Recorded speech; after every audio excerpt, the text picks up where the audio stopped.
High, আমি Priyanka, another mini blog.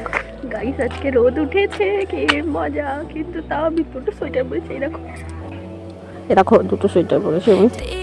সকালবেলা তাই এখানে যোগা করে নিয়েছি, তারপরে কালকের যে জামা প্যান্টগুলো ছিল সেগুলো সব মেলে দিয়েছি, তারপরে সব কিছু তুলে ঠুলে নিয়ে নিচে চলে গেছি।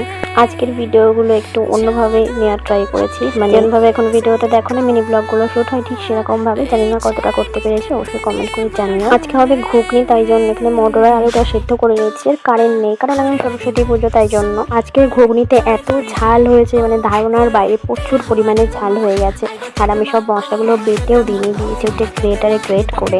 এখানে টাইমটা দেখিয়ে দিলাম, আগেই দেখাতাম কিন্তু ভুলে গেছিলাম, তাই এখন দেখিয়ে দিয়েছি। আর এই যে আলুটা মটরটা সেদ্ধ হয়ে গেছে, তারপরে তরকারিটা রান্না করে নিয়েছি। আমাদের এই কালো কড়াইটা না কিছুই হচ্ছে না, না একটু ফুটো হয়ে যাচ্ছে বা নষ্ট হয়ে যাচ্ছে। সেই কবে থেকে কড়াইটা চলেই যাচ্ছে। আগের দিন এত লুচি ভাজা হলো, আগের দিন পিকনিক হয়েছিল 25 তারিখ, সেদিন ভেবেছিলাম মনে হয় কড়াইটা শেষ, একদম মানে কালো হয়ে গেছিল, এমনিতেই কালো কড়াইটা, তাও কিন্তু কড়াইটার কিছুই হয়নি। কড়াইটা অনেক জীবন। আর মা একটা নতুন কড়াই এনে রেখেছে, সেটাও বের করা হচ্ছে না। তারপরে এখানে বোতলগুলো সব পরিষ্কার করে নিয়েছে। আর আজকে যেহেতু রোদ উঠেছে, তাই এই জামা কাপড়গুলো কেচে দেবো। কিন্তু কিন্তু কিন্তু আগে পেট বুঝা, তারপরে কাম বুঝা। আগে খেয়ে নেবো, তারপরে সব রকম কাজ করবো, কারণ আমার পেট ফাঁকা থাকলে আমার কোনো কাজ করতে ইচ্ছা করে। বাসন রাখার এই জায়গাটা অনেকদিন হয়েছে পরিষ্কার করা হয় না, তাই আজকে পরিষ্কার করে নিলাম। তারপরে সব জিনিসপত্র ছাদে নিয়ে ওগুলো সব রোদে মেলে দিয়েছি। এই কদিন যার সাথে সাথে ওয়েদার গেল, আর এখানে জামা প্যান্টগুলো তুলে সব জামা প্যান্টগুলো শুকো দিয়ে দিলাম। তারপর নিচে গিয়ে চান করে নিলাম। আজকে না আমি খাওয়ার না কোনো ভিডিও করেছি, মানে দুপুরের না রান্নার কোনো ভিডিও করেছি। এদিকে তো রান্না করছিলাম আমি, তার সাথে জলগুলোও ভরে নিয়েছিলাম। আর এটা একবারে রাতের ভিডিও। এখানে বেগুন পোড়া আর রুটি করেছিলাম আমার জন্য একটা পরোটা, আর একটা রুটি না একটু বেশি পুড়ে গেছে। পরোটা দিয়ে বেগুন পোড়া খেতে বেশ ভালোই লাগছিল।